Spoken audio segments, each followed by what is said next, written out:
C'est ici, à Cornebarieux, que se trouve le centre de rétention administrative de Toulouse, sujet de la bande dessinée CRA de Jean-Benoît Mébec. J'avais pris le plus de photos téléobjectifs que j'avais pu, que j'ai bien étudié pour voir comment ça se passait. Bon, j'ai pas mal tourné autour, voilà. Je me suis basé sur les témoignages, il y en avait qui décrivaient un peu comment ça se passait. D'autres qui disaient que ça ressemblait vraiment à une prison parce qu'ils étaient passés en prison et ils disaient que c'était un peu pareil. Il y a quelques photos qui traînent sur internet aussi, voilà. Donc je m'étais fait mon idée comme ça, quoi. Et après on m'a dit que c'était à peu près ça. L'idée de cette bande dessinée est née lorsque Jean-Benoît a participé en 2012 à une campagne organisée par les associations Migre Europe et Alternatives européennes.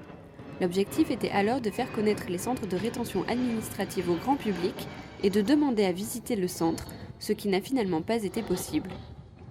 C'est vrai que vous avez une grosse idéologie dominante en Europe pour criminaliser la migration de façon assez irrationnelle parce que ça pourrait très bien se passer tout à fait autrement. Qui décide de ça? Est-ce que c'est les opinions publiques? Est-ce que c'est les politiques? Est-ce que je pense pas qu'il y ait de complot pour ça, mais simplement c'est dans la nature humaine. Et puis là, on est parti dans cette direction-là depuis plusieurs années, quoi. Donc voilà, c'est des raisons sociologiques, quoi. Mais l'engagement de Jean-Benoît auprès des sans-papiers remonte bien plus loin que la campagne qu'il raconte dans sa bande dessinée. Chez lui, à Tournefeuille, à quelques kilomètres seulement de Cornebarieux, il a créé en 2008 le collectif Tournefeuille sans-papiers. C'est venu en fait d'une personne qui était sans papier sur la commune et il y avait pas de collectif pour l'aider en fait. Donc moi je m'occupais du site internet d'une association et on m'a contacté par ce biais-là pour me le signaler. Et donc à partir de là, avec des copains, on a créé le collectif Tournefeuille sans papier pour l'aider. Et puis après, il y a d'autres personnes qui sont arrivées. Voilà, ça a commencé comme ça, quoi. Moi, c'était pas prémédité, en fait. Aujourd'hui, le dessinateur travaille sur un livre pour enfants, toujours sur le thème de l'immigration et de l'ouverture aux autres. On y retrouve la volonté de faire comprendre ce à quoi peut ressembler la vie des migrants, pas toujours bien acceptés par la société d'accueil. J'avais fait des choses peintes comme ça.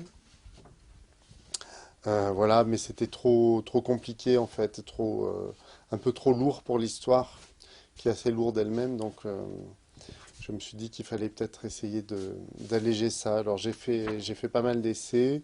Finalement, j'ai fait des formes très simples en fait, que j'ai peintes à l'aquarelle. Et après, pour que ce soit un peu plus net, un peu moins flou, un peu moins tremblé, j'ai gardé les mêmes formes, j'ai scanné le dessin et je l'ai refait à l'ordinateur, quoi. Régulièrement sollicité pour des festivals et des expositions depuis la sortie de sa bande dessinée, Jean-Benoît a trouvé le moyen d'allier son métier de dessinateur et ses convictions personnelles. Il met en scène ses propres interrogations, permettant au lecteur qui découvre le sujet de s'y intéresser. Jean-Benoît, il a peut-être ce petit côté un peu naïf, on va le dire comme ça. Ouais, ça lui ressemble assez. Il approche bien de la réalité de ce qu'on a vécu et de ce que vivent les gens qui sont enfermés. On est dans une société où nous sommes abreuvés d'images. Et donc, cette abondance, ça banalise les choses. Et quand on regarde une BD, on s'arrête sur l'image et peut-être on prend un peu plus de temps pour s'imprégner du message.